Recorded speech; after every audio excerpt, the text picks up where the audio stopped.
পাড়ার মোড়ে ঝান্ডা তুলে বক্তৃতা দেয় মুখোশধারী। শহীদ মহান বিপ্লবী প্রাণ, কেউ তোমাদের ভুলিতে পারি? রক্ত দিয়ে তোমরা যদি লিখতে না ওই অমর কথা, দেশ মাখিয়ার মুক্ত হতো, পেতাম না এই স্বাধীনতা।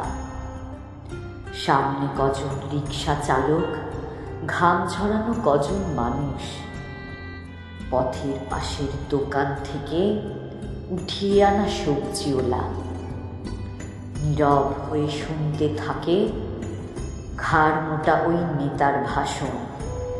স্বাধীন হলাম যাদের ত্যাগে, তাদের কি আর যায় রে ভোলা? ভাষণ শুনে পাথর হওয়া সব শ্রোতারা ভাবতে থাকে, হ্যাঁ দাদা, তুই একলা স্বাধীন, এই এলাকায় একাই রাজা, যা খুশি তাই করতে পারিস, তুলিস তোলা, কাটমানি খাস, তোর মতো আর কেউ বোঝেনি স্বাধীনতার অর্থ যা যা। অনেক দূরে রংচটা এক প্রাচীন বাড়ির 3 তলাতে অশীতিপর মুমূর্ষু এক বৃদ্ধ শুয়ে একলা ঘরে।